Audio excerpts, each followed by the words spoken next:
প্রিয় যুবক ভাই, যৌবনকালটাকে আল্লাহর পথে বিলিয়ে দেন। বাস্তবতা ভিন্ন। বাস্তবতায় গিয়ে দেখবেন যুবকরা বেশিরভাগই তাদের জীবনকে বিলিয়ে দিচ্ছে একটা ডিগ্রির পিছনে, একটা সার্টিফিকেটের পিছনে, নিছক কিছু জ্ঞান অর্জনের পিছনে, যার পরকালীন কোনো স্বার্থ নাই। আপনি 30 বছর পড়াশোনা করেছেন, 30টা কোরআনের আয়াত শিখতে পারেন নাই।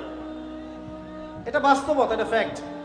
30 বছর পড়াশোনা করেছেন, 30টা হাদিস আপনি জানেন না। এমনকি দেখবেন অজুর ফরজও অনেকে বলতে পারবে না। জিজ্ঞাসা করে দেখেন, অজুর ফরজ এটাও অনেকে বলতে পারবে না। এর মানে এই না যে সিলেবাসে ইসলাম ছিল না, ছিল ঠিকই, আমরা গুরুত্ব দেই নাই। স্কুল লেভেলে কিন্তু ইসলামের অনেক পড়াশোনা এখনো আছে, আছে না? আমরা কতটুকু গুরুত্ব দেই সেটা হচ্ছে কথা, কতটুকু গুরুত্বের সাথে পড়াই।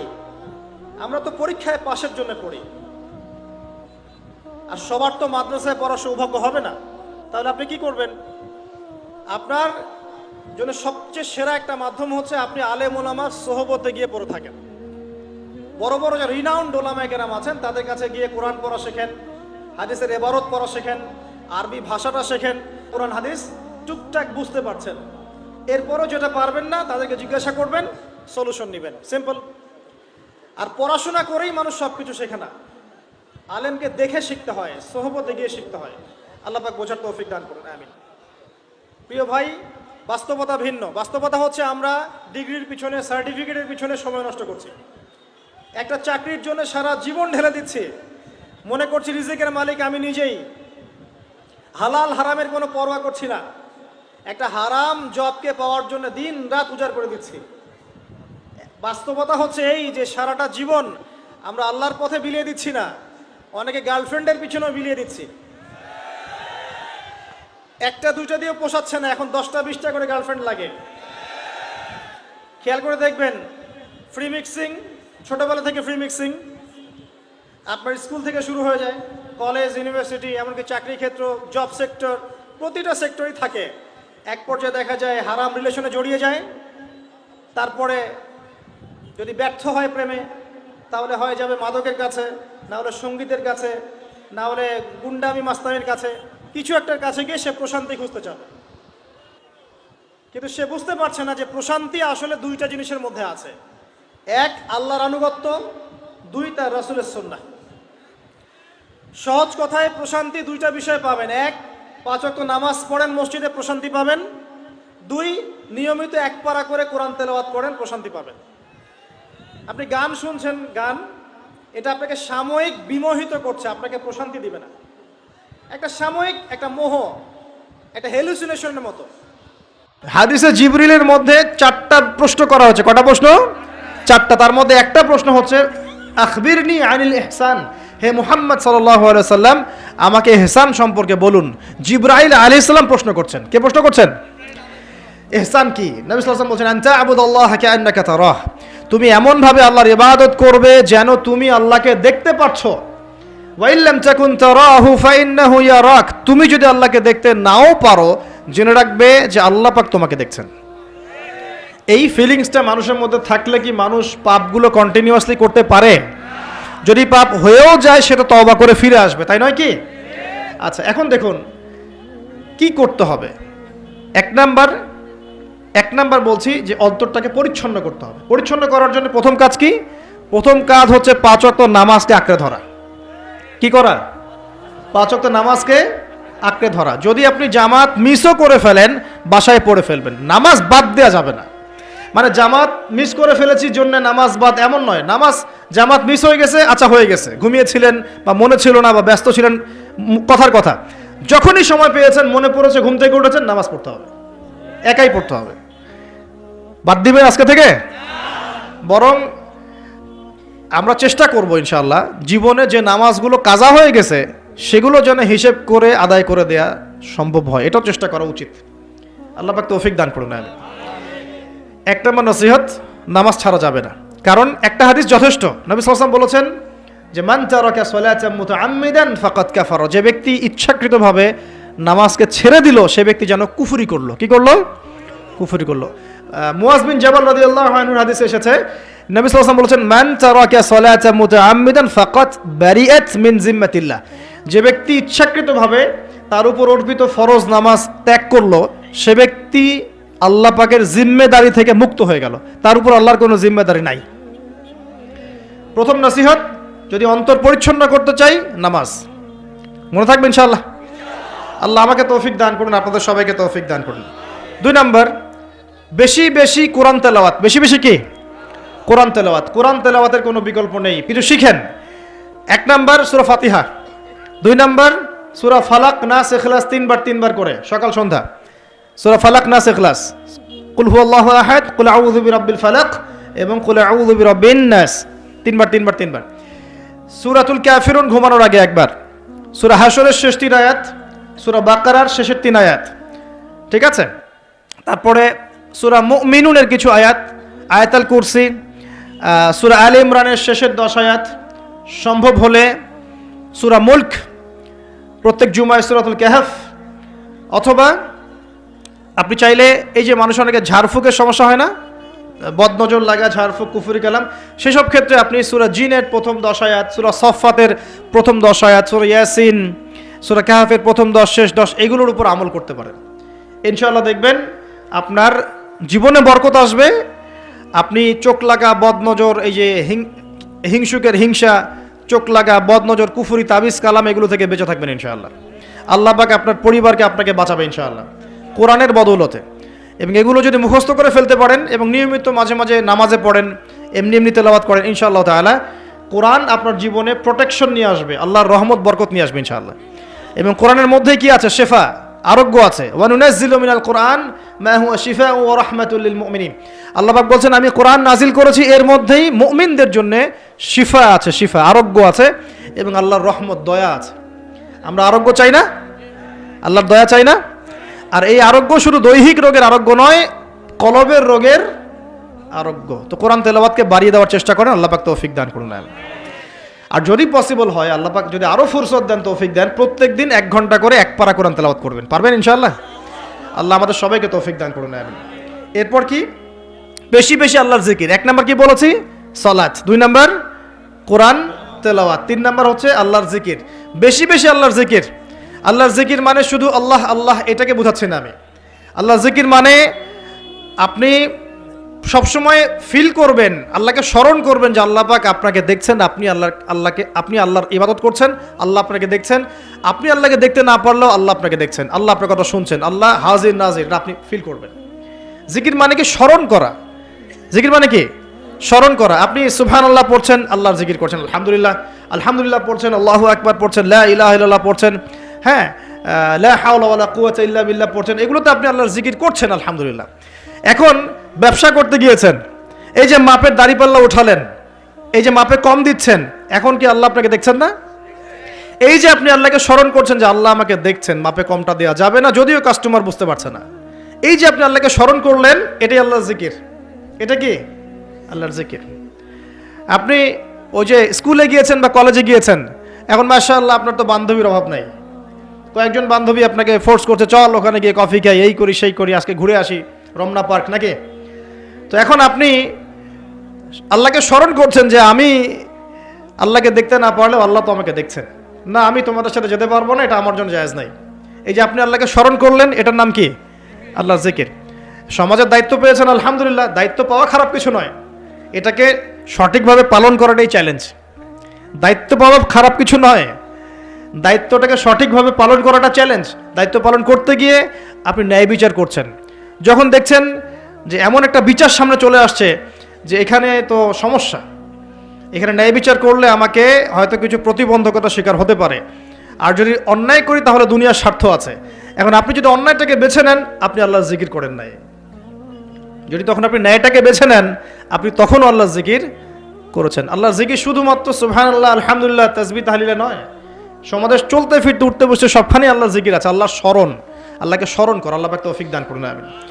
তো জিকির বাড়িয়ে দেই। 4 নাম্বার কি? 4 নাম্বার হচ্ছে জ্ঞান অর্জন।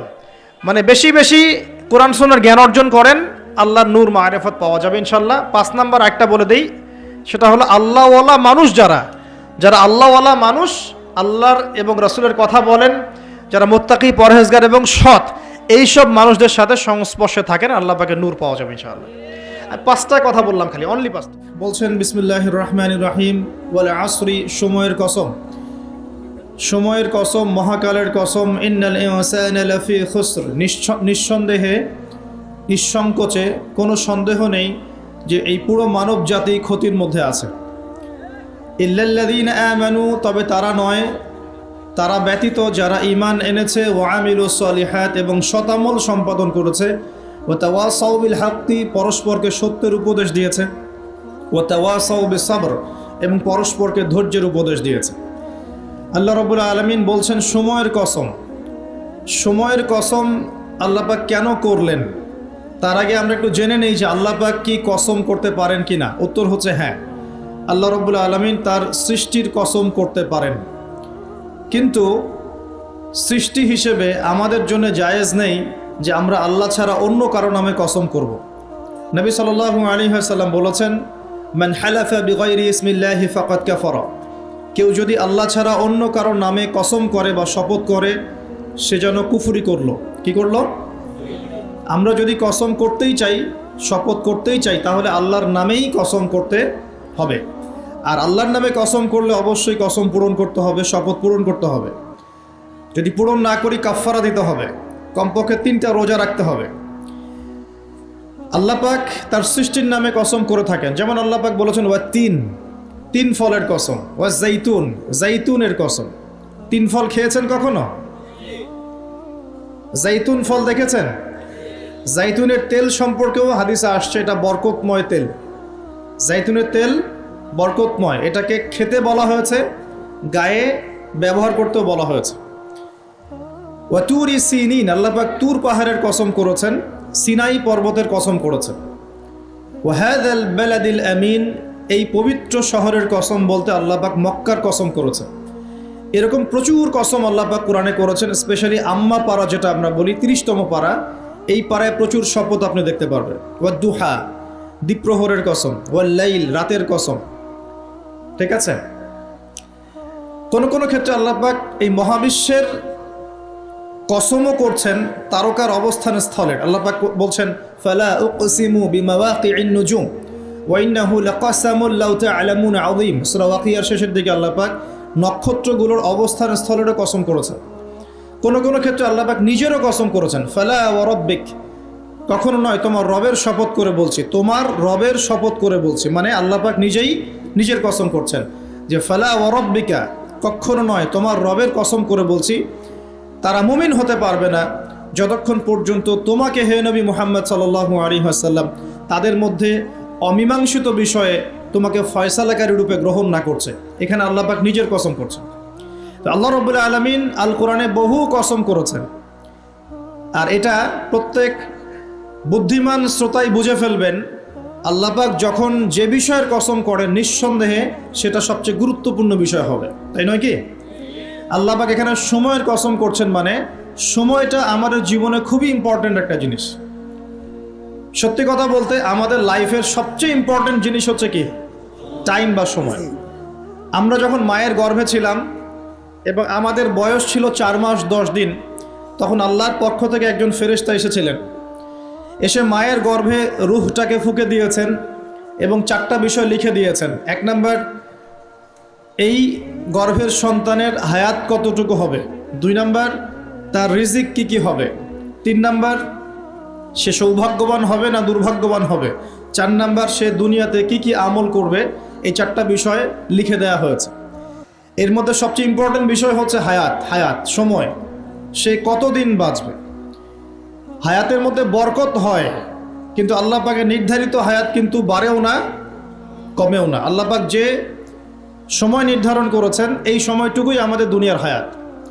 আল্লাহ পাক নির্ধারণ করে বলেছেন লিয়াবলুয়াকুম আইয়ুকুম আহসানু আমালা। এই হায়াত মওত সৃষ্টি করার বিষয়টা হচ্ছে আল্লাহ পাক দেখতে চান দুনিয়াতে তোমাদের মধ্যে কাজে কে শ্রেষ্ঠ, কাজে কে উত্তম, আহসান কে, কাজে সেরা কে। আল্লাহ পাক দেখতে চান না আমলের মধ্যে এভারেজ কে, গতানুগতিক কে। আল্লাহ পাক দেখতে চান আমলের শ্রেষ্ঠ কে। কাবীর মানে বড়, আকবার মানে সবচেয়ে বড়, সগীর মানে ছোট, আসগর মানে আরো অনেক ছোট, হাসান মানে হচ্ছে ভালো উত্তম, আহসান মানে সবচেয়ে ভালো, বেস্ট ওয়ান। আল্লাহ পাক দেখতে চান লিয়াবলুয়াকুম আইয়ুকুম আহসানু আমালা, তোমাদের মধ্যে দুনিয়াতে আমলে আহসানকে আল্লাহ পাক এভারেজ মুসলিম দেখতে চান না, এক্সেপশনাল মুসলিম দেখতে চান। আমি কি বোঝাতে পারছি?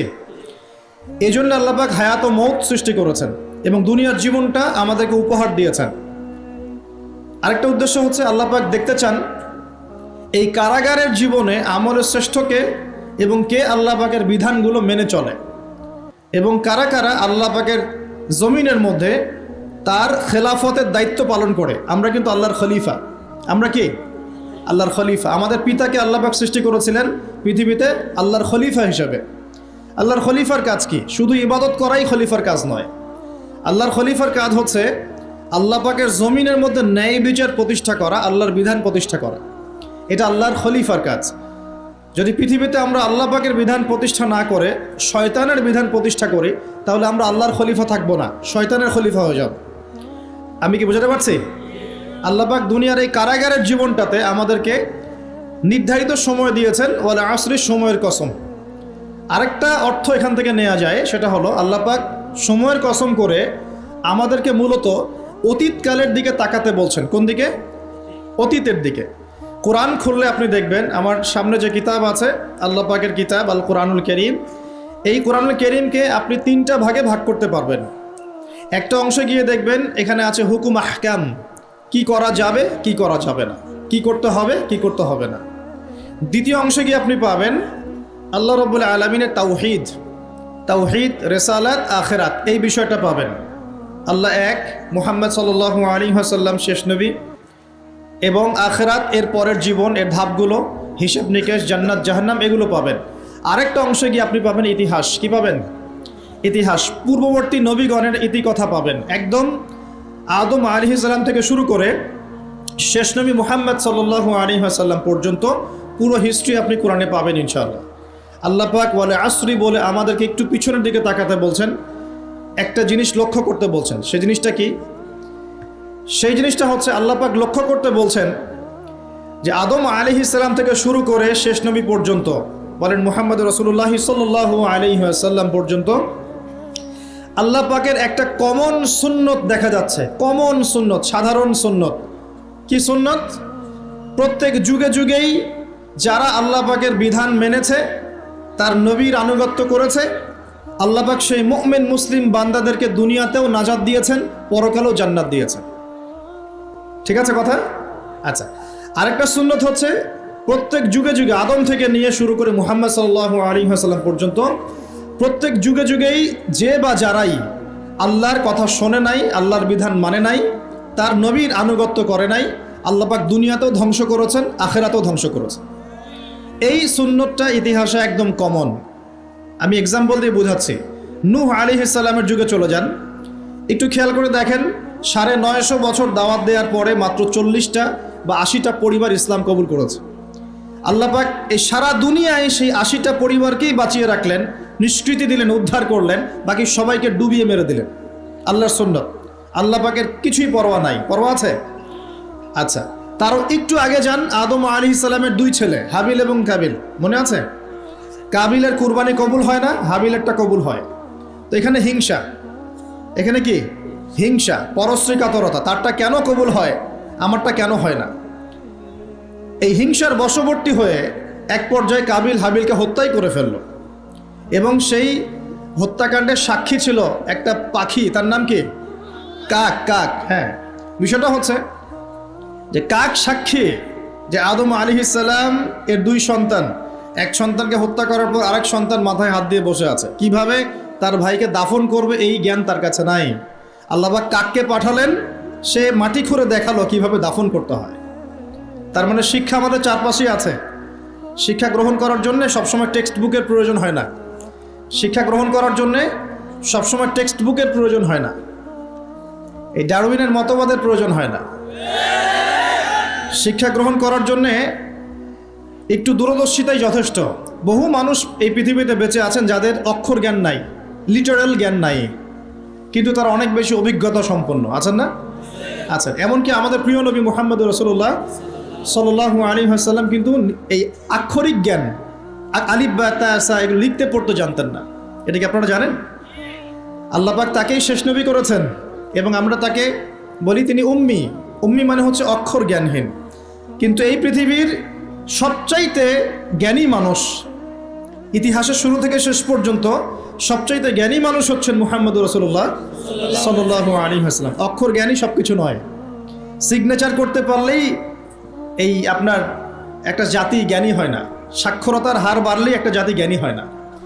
একটা জাতি জ্ঞানী হয় তখন যখন তার ভিতরে আধ্যাত্মিক পরিবর্তন আসে, যখন তার ভিতরে মানবিক গুণগুলো ইনস্টল হয়, যখন সে মানবতার কল্যাণে কাজ করতে পারে, যখন সে খারাপ পথে যায় না, ন্যায়ের পথে থাকে, অন্যায়ের পথে যায় না, তখন সে ভালো হয়। অক্ষর জ্ঞান সব কিছু নয়। আর আমরা এখন পাশের হারটাকে বেশি ফোকাস করি।